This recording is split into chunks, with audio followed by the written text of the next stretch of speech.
Hello friends, Vishnu Shalini latest review. Jagadeep സത്യമോളോട് ചോദിക്കുക, മോള് ശാലിനി മാഡത്തിൻ്റെ മോളായില്ലേ? അപ്പോഴിത് രോഹിത്തിൻ്റെ മോള് ഇല്ലേ?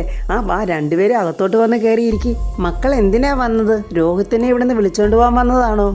സത്യമോള് പറയുക, അങ്കിളെ നാളെ സ്കൂളിലെ പപ്പിക്ക് അവിടെ അച്ഛനെ വിളിച്ചോണ്ട് ചെല്ലണം, അല്ലെങ്കിൽ ടീച്ചർ അടിക്കും. അച്ഛൻ നാളെ വന്നില്ലെങ്കിൽ എന്നെ ക്ലാസ്സിൽ കയറ്റത്തില്ല അങ്കിളെ. അതുകൊണ്ട് ആ കാര്യം അച്ഛനോടൊന്ന് പറയാൻ വേണ്ടി വന്നതാ. സത്യമോള് പറയുക, അങ്കിളെ ഇവളുടെ അച്ഛനെ ഒന്ന് വിളിക്കാവോ? മോളെ വിളിക്കുകയൊക്കെ ചെയ്യാം, പക്ഷെ കൂടെ വരുമോന്ന് അറിയത്തില്ല. അങ്കിള് വിളിക്കങ്കിളെ, ഞങ്ങളൊന്ന് പറഞ്ഞു നോക്കട്ടെ. ശരി മക്കളെ, ഇനി ഞാനായിട്ട് വിളിച്ചില്ലെന്ന് വേണ്ട, വിളിക്കാം കേട്ടോ. എടാ രോഹിത്തേന്നിങ്ങനെ വിളിക്കുമ്പോൾ രോഹിത്തിനൊരു വെളിവുമില്ലാതെ അവനിങ്ങനെ മദ്യം ഒഴിച്ച് കുടിച്ചുകൊണ്ടിരിക്കുവാണ്. എടാ രോഹിത്തെ, നിന്നെ കാണാൻ വേണ്ടി 1-2 പേര് വന്നിട്ടുണ്ട്, നീ ഇങ്ങോട്ടൊന്ന് വന്നേ. വിളിച്ചിട്ട് അവനെ കാണുന്നില്ലല്ലോ. മക്കളെ വരി, ഞാൻ ഒന്നുകൂടെ പോയി വിളിച്ചോണ്ട് വരാം. എടാ രോഹിത്തേ എന്നിങ്ങനെ വിളിക്കുമ്പോൾ രോഹിത്ത് ഇങ്ങനെ ആടിയാടി മേളിൽ നിന്ന് ഇറങ്ങി വരുന്നുണ്ട്. ജഗദീപ് ചോദിക്കുന്നു, മക്കളെ നിങ്ങൾ ഒറ്റയ്ക്കാണോ വന്നേ? കൂടെ ആരും വന്നില്ലേ? അല്ല, ഈ അങ്കിളിന് കണ്ടുകൂടെ? ഞങ്ങൾ ഒറ്റയ്ക്കല്ലല്ലോ, ഞങ്ങൾ 2 പേരും ചേർന്നല്ലേ വന്നിരിക്കുന്നത്. സത്യമോടെ വക ഒരു കുറുമ്പാണേ. രോഹിത്താണെങ്കിൽ നേരെ നിൽക്കാൻ വയ്യാതെ ആടിയാടി വീഴാൻ പോകുന്ന പോലെ വരുന്നുണ്ട്. പെട്ടെന്ന് ജഗദീപ് അവനെ കയറി പിടിച്ചിട്ട് പറയും, ദാണ്ട മക്കളെ നിങ്ങളുടെ അച്ഛൻ, ഇനി നിങ്ങൾ സംസാരിക്കുകയോ കൊണ്ടുപോവുകയോ എന്ത് വേണേലും ചെയ്തു. എടാ രോഹിത്തെ, നീ വീഴാതെ വരണേ. വേണ്ട, നിൻ്റെ മോള് വന്ന് ഇരിപ്പുണ്ട്, അവൾക്ക് എന്തോ ചോദിക്കണമെന്നോ പറയണമെന്നോ ഒക്കെ. നീ വാ ഇവിടെ ഇരിക്കും, ചോദിക്കെന്നിട്ട്. രോഹിത്തിൻ്റെ വേഷവും ഭാവവും ഒക്കെ കണ്ടിട്ട് സത്യമോളും പപ്പിമോളും ഇരുന്നങ്ങ് വിഷമിക്കുവാണ്. പപ്പിമോള് ചോദിക്കുന്നു, അച്ഛൻ എപ്പോഴും ഇങ്ങനെ കള്ളു കുടിച്ച് ഇവിടെ തന്നെ കിടക്കുക അല്ലേ? നാക്ക് കുഴഞ്ഞോണ്ട് രോഹിത്ത് ചോദിക്കുന്നു, അല്ല നിങ്ങളെന്തിനാ ഇപ്പോൾ ഇങ്ങോട്ട് വന്നത്? അച്ഛനെ കണ്ടിട്ടൊരു കാര്യം ചോദിക്കാനായിട്ട് വന്നതാ. എന്ത് കാര്യവാ? അച്ഛൻ നാളെ സ്കൂള് വരെയൊന്ന് വരണം. സ്കൂളിലോ? എന്തിന്? പെട്ടെന്ന് സത്യം പറയുക, നാളെ രോഹിത്തങ്കിള് പപ്പിയോടൊപ്പം സ്കൂളിൽ വന്നില്ലെങ്കിലേ പപ്പിയെ നാളെ ക്ലാസ്സിൽ കയറ്റത്തില്ലെന്നാ ടീച്ചർ പറഞ്ഞത്. പപ്പിമോള് സങ്കടത്തോടെ പറയുക, അച്ഛൻ നാളെ സ്കൂളിൽ വരുമോ അച്ഛാ? എനിക്ക് വരാൻ പറ്റത്തില്ല, എനിക്ക് പകരവേ നിങ്ങൾ ആ വിഷ്ണുവിനെ വിളിച്ചോണ്ട് പോ. ജഗദീപ് ഇത് കേട്ടിട്ട് പറയാം, ഇത് നല്ല കൂത്ത്. എടാ രോഹിത്തെ, സ്വന്തം അച്ഛൻ ചെല്ലേണ്ടടുത്തേ വല്ലവരുടെ അച്ഛനെയാണോ വിളിച്ചോണ്ട് ചെല്ലേണ്ടത്? എടോ, തൻ്റെ കൊച്ചിൻ്റെ കാര്യമാകുമ്പോൾ അതിന് താൻ പോണോടോ എന്നിങ്ങനെ പറയുമ്പോൾ സുസ്മിത അവിടെ നിൽപ്പുണ്ടായിരുന്നു. ഇതൊന്നും ജഗദീപ് കണ്ടില്ല. ജഗദീപേ, വെറുതെ ആവശ്യമില്ലാത്ത കാര്യത്തിലൊന്നും ഇടപെടരുത് കേട്ടല്ലോ. എൻ്റെ സുസു, നീ വിചാരിക്കുന്ന പോലെയൊന്നും അല്ല. ഈ കുട്ടി എത്ര സന്തോഷത്തോടാ അതിൻ്റെ അച്ഛനെ കാണാൻ വന്നിരിക്കുന്നത്. പാവം മോള് നിൽക്കുന്ന നിപ്പ് കണ്ടില്ലേ? എനിക്ക് കുട്ടികളുടെ സങ്കടമൊക്കെ കണ്ടിട്ട് കണ്ടില്ലെന്ന് പറയാൻ പറ്റില്ല. എടാ രോഹിത്തെ, നീ നാളെ ഈ കൊച്ചിനോടൊപ്പം സ്കൂളിൽ പോകണം കേട്ടോ. അത് കേട്ടിട്ട് സുസ്മിതയ്ക്ക് ദേഷ്യം വന്നിട്ട് ജഗദീപിനെ നോക്കി പല്ല് കടിച്ചിട്ട് പറയുക, ജഗദീപെ, ആവശ്യമില്ലാത്ത കാര്യങ്ങളിൽ ഇടപെടരുതെന്ന് നിന്നോട് ഞാൻ 1 തവണ പറഞ്ഞു. ഈ കുട്ടികളെ ആരാ ഇവിടെ കൊണ്ടുവന്നത്? എനിക്കറിയത്തില്ല. എങ്ങനെ വന്നാലും ആര് കൊണ്ടുവന്നാലും ശരി, രോഹിത്ത് വരില്ല. നിങ്ങൾ ഇവിടുന്ന് പൊയ്ക്കോ പിള്ളേരെ. പപ്പി നിർബന്ധിക്കുവാണ്. ഇല്ല, പോവില്ല. അച്ഛൻ വരാതെ ഞങ്ങൾ ഇവിടുന്ന് പോവില്ല. വെറുതെ ചിണുങ്ങല്ലേ കൊച്ചേ, കാലെ പിടിച്ചാൽ വാരി അലക്കും. എടാ രോഹിത്തെ, നിനക്കിനി ഇവളുടെ അച്ഛനാകാൻ പോകണമെന്നുണ്ടോ? എൻ്റെ സുസു, കണ്ണിച്ചോരയില്ലാതെ ഇങ്ങനെയൊന്നും സംസാരിക്കരുത് കേട്ടോ. ഇവൻ എന്തിനാ അച്ഛനാകാൻ പോകുന്നത്? ഇവൻ ഓൾറെഡി അച്ഛനാണല്ലോ. പിന്നെന്തിനാ ഇങ്ങനെയൊക്കെ പറയുന്നത്? ജഗദീപേ, നിനക്ക് അത്രയ്ക്ക് സങ്കടമാണെങ്കിലേ ഇവരുടെ അച്ഛനായിട്ട് നീ അങ്ങ് ചെല്ല്. സുസു, ഞാനെങ്ങനെ ഇവരുടെ അച്ഛനായിട്ട് പോകുന്നത്? അല്ല സുസു, എനിക്കൊരു അവസരം തന്നാൽ ഞാനൊരു അച്ഛൻ. എടാ ജഗദീപേ, ചെവിടെ അടിച്ച് ഞാൻ പൊട്ടിക്കും. മിണ്ടാതെ അവിടെ നിന്നോണം. നിങ്ങളിവിടെ നിന്ന് ഇറങ്ങിപ്പോ പിള്ളേരെ. ഇവിടുന്ന് അച്ഛനും അമ്മയായിട്ടൊന്നും ആരും വരാനില്ല. അതെ, എൻ്റെ അച്ഛൻ പറയട്ടെ എന്ന് പപ്പി. നാളെ അച്ഛൻ വരില്ലേ?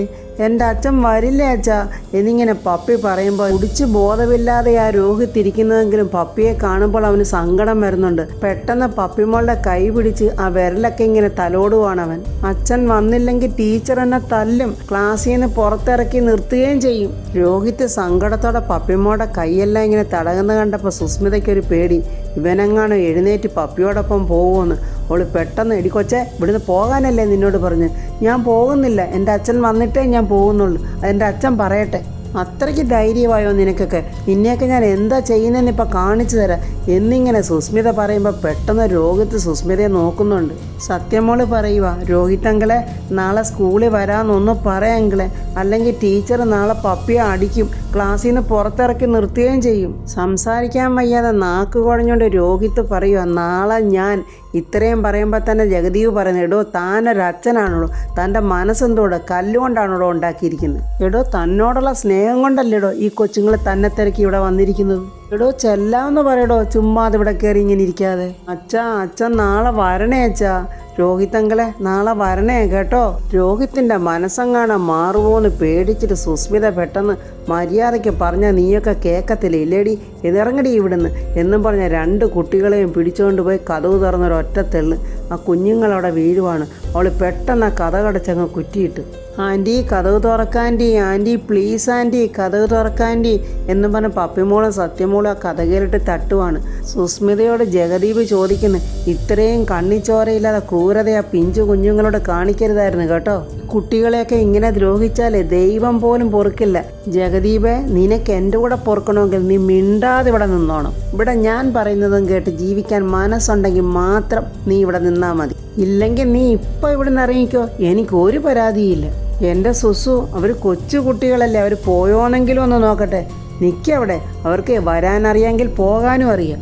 അവരെ എട്ടും പൊട്ടും അറിയാത്ത കുട്ടികളൊന്നും അല്ല, നല്ല ബുദ്ധിയും സാമർഥ്യവും ഉള്ളവരാ. അവർക്ക് നിന്നേക്കാ ബുദ്ധിയുണ്ട്. അവർ വഴിതെറ്റാതെ അങ്ങ് വീട്ടിൽ ചെന്നോളൂ. ചിലപ്പോഴേ അവിടെ അമ്മയില്ലേ ശ്യാമ, അവൾ ആ വഴിയിലെങ്ങാനും നിന്നിട്ടെ പിള്ളേരെ പറഞ്ഞു വിട്ടതാണോ ഇല്ലെന്ന് ആർക്കറിയാം. ശാരദാമ്മയുടെ കുടുംബത്തിലെ കുട്ടികളല്ലേ, ഇതും ചെയ്യും ഇതിനപ്പുറവും ചെയ്യും. ഒരു പഴഞ്ചൊല്ലി കേട്ടിട്ടില്ലേ, അമ്മ വേലി ചാടിയാൽ മകൾ മതിൽ ചാടുവെന്ന്. ശാരദാമ്മയുടെ മക്കളൊക്കെ ചാട്ടക്കാരാ, അപ്പൊ ഇവരും അങ്ങ് ചാടിക്കോളും. സുസ്മിത എന്നിട്ട് രോഹിത്തിനോട് പറയാ, എടാ രോഹിത്തെ, ഇനിയെങ്കിലും നീ നിന്റെ കാര്യം നോക്കി ജീവിക്കാൻ ശ്രമിക്കുക. ആ കുടുംബവും ആ കുടുംബത്തിലുള്ള ആൾക്കാരോട്ടുള്ള സഹവാസവും എന്നേക്കുമായി നീ നിർത്തിയാലേ നീ രക്ഷപ്പെടൂ. പറ്റുമെങ്കിൽ ഞാൻ പറയുന്ന നീ ഒന്ന് കേക്ക്, ഇല്ലെങ്കിൽ ചെന്ന് നശിക്ക്. അല്ലാതെ പിന്നെ ഞാൻ എന്തു പറയാന്. ജഗദീപേ, ആ പിള്ളേരാ വാതക്കത്ത് നിന്ന് മുട്ടുകയോ തട്ടുകയോ വിളിക്കുകയോ വല്ലതും ചെയ്താൽ നീ കതവ് തുറന്നു പോയേക്കരുത്. അവിടെ നിന്ന് കാല് മരവിക്കുമ്പോൾ അവരങ്ങ് പൊയ്ക്കോളും. ഞാൻ തുറക്കത്തില്ല സുസ്മിതേ, എന്നെ കൊന്നാൽ പോലും ഞാൻ തുറക്കത്തില്ല. ഇവനെ ഇന്ന് ഞാൻ എന്നും പറഞ്ഞ് രോഹിത്തിൻ്റെ അടുത്തോട്ട് വരുവാണ് ജഗദീപ്. എടാ നീ ഒരു മനുഷ്യനാന്നോടാ, തന്തയാന്നോന്നും പറഞ്ഞ് നടക്കുന്നു. നാണമില്ലല്ലോടാ ഇവിടെ വാക്കും കേട്ടുണ്ട് സ്വന്തം കുഞ്ഞിനെ തല്ലിയോടിക്കാൻ. അഷ്ടം തന്നെടാ നിന്റെ ജീവിതം. എന്നിട്ട് ജഗദീപ് സുസ്മിത അവിടെ അങ്ങ് ഇല്ലെന്ന് ഉറപ്പ് വരുത്തിക്കൊണ്ട് പതുക്കെ കതവ് തുറന്ന് നോക്കുവാണ്. ഈശ്വര, കുഞ്ഞുങ്ങളെ ഇവിടെ അങ്ങ് കാണുന്നില്ലല്ലോ. ഈ കുഞ്ഞുങ്ങളിനി എങ്ങോട്ട് പോയി? പാവം ജഗദീപ് അവിടെ വന്നങ്ങ് വിഷമിക്കുവാണ്. ഈ പാവം കുഞ്ഞുങ്ങളെ ദ്രോഹിച്ചതിനുള്ള ശാപം ഇതൊക്കെ അവൾ എവിടെ കൊണ്ട് അവസാനിപ്പിക്കും? നരകിച്ച് പുഴുത്ത് വെള്ളം കുടിക്കാതെ ചാവുകടി നീ. ഇതൊക്കെ സുസ്മിത കേൾക്കാൻ ജഗദീപിന് പറയാൻ പറ്റില്ല. പാവം മനസ്സിൽ പറയുവാണ്. വിഷ്ണു വലിയ ദേഷ്യത്തിലാണ്. രാഘവേട്ടനോട് അങ്ങോട്ട് ചൂടാവുകയാണ്. അച്ഛൻ അറിഞ്ഞുകൊണ്ടാണോ അമ്മ ഈ ബിഗ് ഷോപ്പറും കൊണ്ട് വീട് വീടാന്തരം കയറി ഇറങ്ങുന്നത്? അമ്മയെപ്പോലെ ജീവിച്ച ഒരാൾക്ക് ഈ പണി പറ്റുമോ അച്ഛാ? വെറുതെ ആൾക്കാരെ കൊണ്ട് ഓരോന്നൊക്കെ പറയിപ്പിക്കാന്നല്ലാതെ ഇതുകൊണ്ട് എന്ത് നേട്ടമാണ് നമുക്കുണ്ടാകാൻ പോകുന്നത്? അച്ഛൻ ഇതിന് ഉത്തരം പറഞ്ഞേ പറ്റൂ. എടാ, ഇതൊക്കെ നിന്റെ അമ്മയുടെ തീരുമാനങ്ങളാ. അതിൽ നമുക്കാർക്കെങ്കിലും എന്തെങ്കിലും അഭിപ്രായം പറയാൻ പറ്റുമോ? അഥവാ പറഞ്ഞാൽ തന്നെ ഫാമ ഇതെന്തെങ്കിലും അനുസരിച്ച് തരുമെന്ന് എന്തെങ്കിലും ഉറപ്പുണ്ടോ? എല്ലാം ചെയ്യുന്ന സ്വന്തം ഇഷ്ടത്തിനാ. അതേ, എല്ലാം സ്വന്തം ഇഷ്ടത്തിന് ചെയ്തതിൻ്റെ ഫലവാ ഇന്ന് ഇവിടെ വന്നിങ്ങനെ നിൽക്കുന്നത്. അതച്ഛൻ അറിയില്ലേ? ഇനി വിൽക്കാനായിട്ടേ ആകെ ഉള്ളത് കുറച്ച് ആത്മാഭിമാനമായിരുന്നു. അമ്മ അതും വിൽക്കും, അതെനിക്ക് ഉറപ്പായി. അതിനു വേണ്ടിയിട്ട് തന്നെയാ അമ്മ ഈ പണിയൊക്കെ ഇങ്ങനെ കാണിച്ചു കൂട്ടുന്നതൊക്കെ. എടാ മോനെ, ഏത് തൊഴിലിനും അതിൻ്റെതായ ഒരു അന്തസ്സുണ്ടെന്ന് വിചാരിക്കുന്ന കൂട്ടത്തിലാണ് ഈ ഞാനും. പക്ഷേ അവളെ കൊണ്ട് ഇതും ചെയ്യാൻ സാധിക്കും എന്ന് മറ്റുള്ളവരെ ബോധ്യപ്പെടുത്താനുള്ള ഒരു ശ്രമമായത്. എന്നെ ആർക്കും തോൽപ്പിക്കാൻ പറ്റില്ല, ഞാൻ ഏത് പ്രതിസന്ധിയിലും പിടിച്ചു നിൽക്കും എന്നൊക്കെ ആൾക്കാരെ കാണിക്കാനുള്ള ഒരു ശ്രമമാണിതല്ല. എൻ്റെ അച്ഛ, നമുക്ക് ജീവിക്കാനായിട്ട് ഞാനൊരു ജോലി ചെയ്യുന്നില്ലേ? അതിൽ നിന്ന് കിട്ടുന്ന വരുമാനം മാത്രം മതി നമ്മുടെ ഈ കൊച്ചു വീട്ടിൽ സുഖമായിട്ട് നമുക്ക് കഴിയാൻ. അപ്പോൾ പിന്നെ സത്യാമ്മ വീട് വീടാന്തരം കൊണ്ടു നടന്ന് പലഹാരം വെച്ചിട്ടാ ഈ വീട് കഴിയുന്നതെന്ന് പറയാൻ പറ്റുമോ? അച്ഛാ, എങ്ങനെ ജീവിച്ചതാ എൻ്റെ അമ്മ? എൻ്റെ അമ്മയുടെ ഇപ്പോഴത്തെ ദയനീയമായ ഈ അവസ്ഥ കണ്ടിട്ട് മനസ്സ് തകർന്ന് ഞാനിവിടെ നിൽക്കുക. എടാ മോനെ, അച്ഛൻ്റെ അവസ്ഥ മോനറിയാമല്ലോ. നിങ്ങൾ ആരെങ്കിലും കൊണ്ടുവരുന്നതിൻ്റെ ഒരു പങ്ക് പറ്റി മിണ്ടാതെയും ഉരിയാടാതെയും ഏതെങ്കിലും ഒരു ഭാഗത്ത് ഒതുങ്ങിക്കൂടേണ്ട അവസ്ഥയായി എനിക്കിപ്പോൾ. സ്വന്തം ഇഷ്ടത്തിനനുസരിച്ച് ചലിപ്പിക്കാനാകാത്ത ശരീരത്തിൻ്റെ ഉടമയ്ക്ക് പിന്നെ എന്ത് ചെയ്യാൻ പറ്റും മോനെ? ഫാമയെ അനുസരിപ്പിക്കാൻ എനിക്ക് കഴിയില്ല. അവൾ പറയുന്ന അനുസരിച്ച് ജീവിക്കാനേ എനിക്കിന്ന് കഴിയുന്നുള്ളൂ. സ്വതന്ത്രമായ ശബ്ദമില്ലാത്തവന് എല്ലാം മൂകതയോടെ നോക്കി നിൽക്കാനേ പറ്റൂ. അമ്മ വീട് വീടാന്തരം കയറി നടക്കുന്ന കണ്ട് എൻ്റെ മോൻ വിഷമിച്ചില്ലേ? നീ ലോറി ഡ്രൈവറായിട്ട് ജോലിക്ക് പോവാന്നറിഞ്ഞപ്പോൾ ആദ്യം എതിർത്തതും ഫാമ തന്നെയാണ്. രാജാവിനെ പോലെ വളർത്തിയ എൻ്റെ മകൻ കേവലം ഒരു ഭൃത്യനെ പോലെ ജോലി ചെയ്ത് കണ്ടപ്പോൾ അവക്കും സഹിച്ചില്ല. ആ പരാതികളെല്ലാം അവളും എന്നോടാ വന്ന് പറഞ്ഞത്. നീ ലോറി ഓടിക്കാൻ പോകുന്നത് ഫാമയ്ക്ക് ഒട്ടും സഹിക്കാൻ പറ്റുന്നതല്ലായിരുന്നു. അന്ന് ഞാൻ ഫാമയോട് പറഞ്ഞത് തന്നെ ഇപ്പം ഞാൻ നിന്നോട് പറയുക. എല്ലാ പണിക്കും അതിൻ്റെതായ അന്തസ്സുണ്ട്. വെയിലത്ത് വീട് വീടാന്തരം കയറിയിറങ്ങി അവൾ സാധനം വിൽക്കുന്നതിൽ സന്തോഷം കണ്ടെത്തുന്നുണ്ടെങ്കിൽ അവളത് ചെയ്യട്ടെ. എടാ മോനെ, നിനക്ക് നിൻ്റെ അമ്മയുടെ കാര്യം അറിയാമല്ലോ. അഭിമാനം അത് വിട്ട് ഒരു കാര്യത്തിനും അവൾ നിൽക്കത്തില്ല. അന്ന് നിന്റെ പണം ഇവിടെ വേണ്ട എന്ന് പറഞ്ഞതും ഈ ഒരൊറ്റ കാരണം കൊണ്ട് തന്നെ. അച്ഛാ, ഇതിൻ്റെ പേരേ അഭിമാനമല്ല, ദുരഭിമാനമെന്നാ. ഒരു ഗതിയും പരഗതിയില്ലാത്ത നമ്മളിപ്പോൾ കഴിയുന്നതേ ഈ വാടക വീട്ടിലാ. പണ്ടത്തെ മന്ത്രിമാരൊക്കെ ഉണ്ടല്ലോ, അവരാരും ഇനി സ്വപ്നത്തിൽ പോലും നമ്മുടെ മുൻപിൽ വരില്ല. എന്നിട്ട് എൻ്റെ കാശിപ്പോൾ അമ്മയ്ക്ക് വേണ്ട. സ്വന്തമായിട്ട് അധ്വാനിച്ചുണ്ടാക്കുന്ന പൈസ കൊണ്ട് എന്തും ചെയ്യും.